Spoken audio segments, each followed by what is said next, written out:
எல்லாரும் பப்ளிக் எக்ஸாமுக்கு படிச்சிட்டு இருப்பீங்கன்னு நினைக்கிறேன். ஸோ படிக்கிறது எந்த அளவு முக்கியமோ நம்மளுடைய பேப்பர் பிரசன்டேஷன் ரொம்ப ரொம்ப முக்கியம்.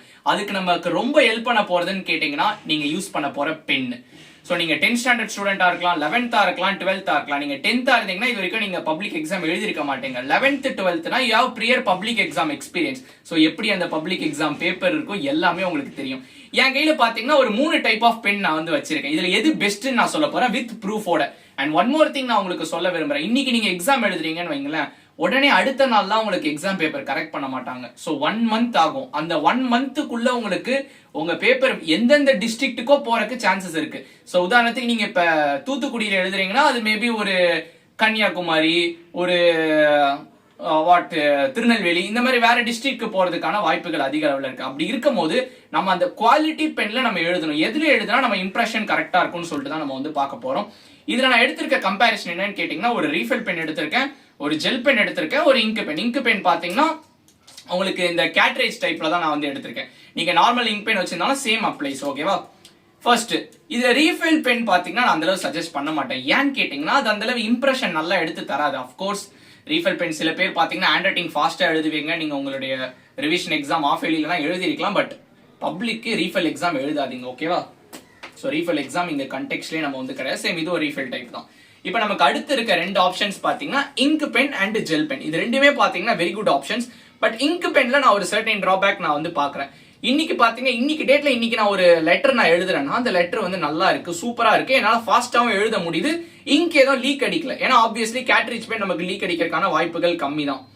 ஸோ சில பேர் பாத்தீங்கன்னா ரவுண்டட் நிப் கூட யூஸ் பண்ணுங்க. அது இதை விட உங்களுக்கு வந்து எழுதுறதுக்கு நல்லா ஸ்மூத்தா இருக்கும். பட் என்ன ஒரு பிரச்சனை நான் வந்து ஃபீல் பண்ணேன்னா, இங்க பாருங்க டெக்ஸ்ட்லாம் உங்களுக்கு இந்த மாதிரி இவ்வளவு லைட்டா உங்களுக்கு வந்து இங்க் பென்ல வந்து ஆயிடும். இப்ப பாத்தீங்கன்னா நான் இது என்னைக்கு எழுதுனேன்னா 17வது ஜனவரி எழுதுனேன். ஒரு மாசம் கூட ஆகல. பாத்தீங்கன்னா எவ்வளவு லைட்டா இருக்கு பாருங்க என்னுடைய இம்ப்ரெஷன். ஸோ இன்னும் போக போக ஆச்சுன்னா இது அப்படியே தெரியாம போறதுக்குமே சான்சஸ் இருக்கு.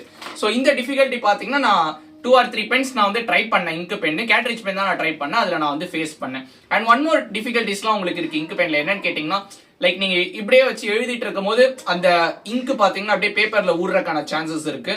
ஆல்சோ பாத்தீங்கன்னா ஒன்ஸ் உங்க பென் இப்ப இருக்குல்ல, இப்ப இப்படி அப்படியே நான் கீழே போடல, கீழே போட்டேன்னு வைங்களேன் இந்த நிப்பு டேமேஜ் ஆயிடும். அஃப்கோர்ஸ் மூடிட்டு கீழே வந்தா ஒன்றும் பிரச்சனை இருக்காது. இது அப்படியே ராவா கீழே விழுந்துச்சுன்னா அவ்வளவுதான், அன்னைக்கு எக்ஸாம் காலி. ஸோ நான் என்ன உங்களுக்கு சஜஸ்ட் பண்ணுவேன்னா, have a good gel pen. So நீங்க வந்து நிறைய ஜெல் பென்ஸ் இருக்குப்பா, நிறைய பட்ஜெட்ல இருக்கு உங்களுக்கு. நீங்க வந்து ட்ரைமேக்ஸ் யூஸ் பண்ணலாம், அதெல்லாம் போடல. நான் சிம்பிள் ஜெல் பென், ஒரு 10 rupees ஜெல் பென் நான் வந்து என் கையில வந்து எடுத்திருக்கேன். நீங்க ஜெல் பென் சூஸ் பண்றது எப்படி தெரியுமா இருக்கணும்? இப்போ நான் இங்க இன்னைக்கு ஒரு டெக்ஸ்ட் எழுதுறேன்னு வைங்களேன், இங்க நான் எழுதுறேன், நான் இங்க கான்குயர்னு நான் வந்து எழுதியிருக்கேனா, இது பாருங்க ரொம்ப டார்க்காவும் இல்ல ரொம்ப லைட்டாவும் இல்ல, கரெக்டா இருக்கு. இப்ப பாருங்க பின்னாடி பாருங்க, பின்னாடி உங்களுக்கு அந்த அளவு இம்ப்ரெஷன் டார்க்கா இருக்க கூடாது, பின்னாடி உங்களால எழுத முடியணும். புரியுதுங்களா? ஏன்னா நம்ம எக்ஸாம்ல போத் சைட் ஆஃப் பேப்பர் ரெண்டுமே நம்ம யூஸ் பண்ணுவோம், முன்னாடியும் யூஸ் பண்ணுவோம் பின்னாடியும் யூஸ் பண்ணுவோம். அப்படி இருக்கும் போது நான் நிறைய ஜெல் பென் நான் யூஸ் பண்ணிருக்கேன் லைஃப்ல. ஸோ அப்படி நிறைய ஜெல் பென் நீங்க பண்ணும்போது பாத்தீங்கன்னா உங்களுக்கு பின்னாடி இம்ப்ரெஷன் அப்படியே டார்க்கா வரதுக்கு வாய்ப்பு இருக்கு. ஸோ அதனால நல்ல ஜெல் பென் குவாலிட்டியா நீங்க வந்து சூஸ் பண்ணிக்கோங்க. நீங்க எந்த பிராண்ட் வேணா போடலாம். நீங்க வந்து மல்டிபிள் டைம் நீங்க வந்து டெஸ்ட் பண்ணி பாத்துக்கோங்க எது நல்லா எழுதுது. ஸோ இப்போ நான் டெஸ்ட் பண்ணி தான் அந்த பென் நான் வந்து வச்சிருக்கேன். So it all depends upon your public exam paper also. Mostly A4 sheet quality இருக்கும், மேபி இல்லைன்னா அதை விட கொஞ்சம் உங்களுக்கு கம்மியா குவாலிட்டி குறையறதுக்கான வாய்ப்பு இருக்கு. இப்படிதான் பாத்தீங்கன்னா உங்களுடைய பப்ளிக் எக்ஸாம் பேப்பர் இருக்கும். Anyway you have to write both side of the paper. அதனால தான் நான் சொல்றேன் அந்த இம்ப்ரெஷனும் பாத்துக்கணும்.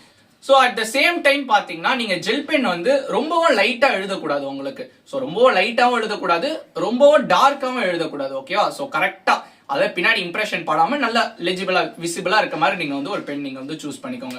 அண்ட் இந்த மாதிரி பென்ல எழுதாதீங்க. எப்படின்னா ஒரு பர்டிகுலர் டைம்க்கு அப்படியே லைட் ஆயிடும், இப்படி உதறிட்டு திடீர்னு இப்படி பண்ண டார்க் ஆகும், அடுத்து அப்படியே லைட் ஆகும், டார்க் ஆகும். ஸோ இந்த மாதிரி நிறைய பென் எனக்கு ஆயிருக்கு. ஸோ இதெல்லாம் செக் பண்ணி நீங்க அந்த அளவு வரி பண்ண தேவையில்ல. நீங்க ஒரு 2-3 பென் நீங்க வந்து வாங்கிக்கோங்க. பட்ஜெட்லாம் பெருசு இல்லப்பா, நீங்க ரேட் அதிகமா வாங்கினா நல்லா இருக்கும், அதெல்லாம் இங்க கிடையாது. ஸோ பட்ஜெட்லேயே உங்களுக்கு நல்ல நல்ல பென்ஸ் இருக்கு, ட்ரை பண்ணுங்க. நான் சொன்ன ஆப்ஷன்ஸ்லாம் பாருங்க. ஓகேவா?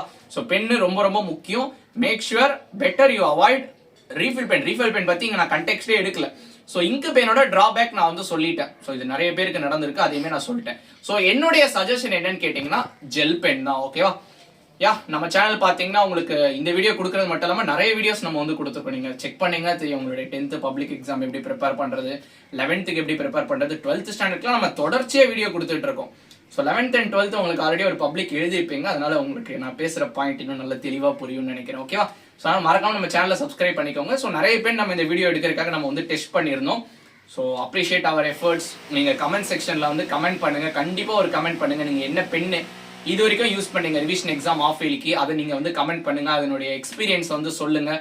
அண்ட் இந்த வீடியோ மறக்காமல் லைக் பண்ணி உங்கள் ஃப்ரெண்ட்ஸ்க்கு ஷேர் பண்ணிடுங்க. ஓகே, ஹெல்ப்ஃபுல்லாக இருந்திருக்கும்னு நினைக்கிறேன். நல்லா பண்ணுங்க, இன்னும் கொஞ்ச நாள் தான் இருக்குது பப்ளிக் எக்ஸாமுக்கு. All the best, by.